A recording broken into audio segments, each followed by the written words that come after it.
ఇలాంటి వీడియోస్ అందరూ తెలుసుకోవాల్సిన అవసరం ఉంది. పొలిటికల్ లీడర్స్ ఉంటారు కదా, వాళ్ళ పిల్లలు మీ పిల్లలతో ప్రభుత్వ పాఠశాలలో ఎందుకు చదవట్లేదు? అసలు ఎందుకు ఏ ప్రభుత్వం అధికారంలోకి వచ్చినా అసలు కామన్ స్కూల్స్ అంటే ఏంటి? కామన్ స్కూల్ అంటే దానివల్ల బెనిఫిట్ ఏంటి?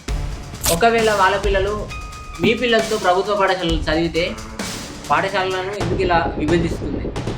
అసలు ఎందుకు రాజకీయ నాయకుల పిల్లలు అలాగే ప్రభుత్వ ఉద్యోగుల పిల్లలు మీ పిల్లలు చదివే పాఠశాలలో చదవడం లేదు?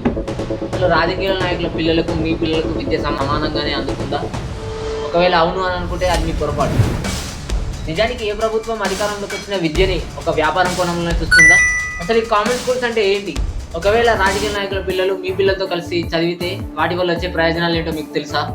రాజకీయ నాయకుల పిల్లలు మీ పిల్లలతో ప్రభుత్వ పాఠశాలలో చదివితే వాటి వల్ల వచ్చే మార్పులు ఏంటో మీకు తెలుసా? డాక్టర్ పెద్దిరాజు సార్ గారు ఈ అంశాలపై మాట్లాడారు. ఇలాంటి వీడియోస్ అందరూ తెలుసుకోవాల్సిన అవసరం ఉంది. ఇది ఎందుకంటే మన భవిష్యత్తు కోసం.